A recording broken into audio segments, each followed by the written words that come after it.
Welcome to Costa Rica. My name is Johnny from Johnny Knows Costa Rica. Today we're going to go into a little tips about when you're doing surgery abroad, especially if you're doing bariatrics, what you should look for and why. One of the things that misconceptions that people have are like, you know what, let me look at the reviews and how is his office really nice and these things, or it was referred by a friend. Those are things that are very important, especially sometimes for those of you that come from the US. But one of the things, actually, there's 4 things that you should look for in a bariatric surgery. First, that when you're going through the procedure, they're going to ask about BMI. It's supposed to be the mass that you have to be able to operate, because it's not that the doctor doesn't want to operate on you, it's about your safety in the operating room when you're doing this procedure.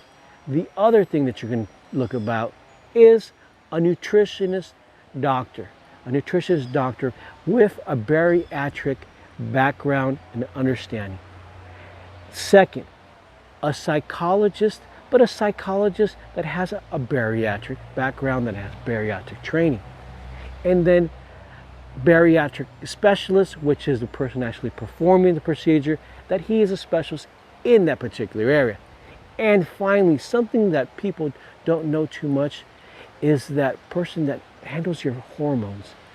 And that person is important because your hormone imbalance, especially when you're losing or gaining weight, needs to be at an optimal level, because when they're doing these tests to see if you're a candidate for this type of surgery, you need to have these 5 people in your life. Now, if the situation that you're quoting right now, these people aren't included, I'm going to suggest to you, go somewhere else. Why? Because these are very key to success in bariatric surgery. Some people will not do it or not include it. It's important.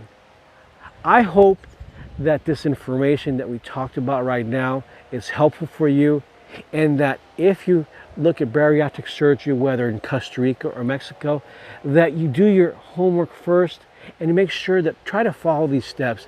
I think it'll save you a lot of heartache. And you know what?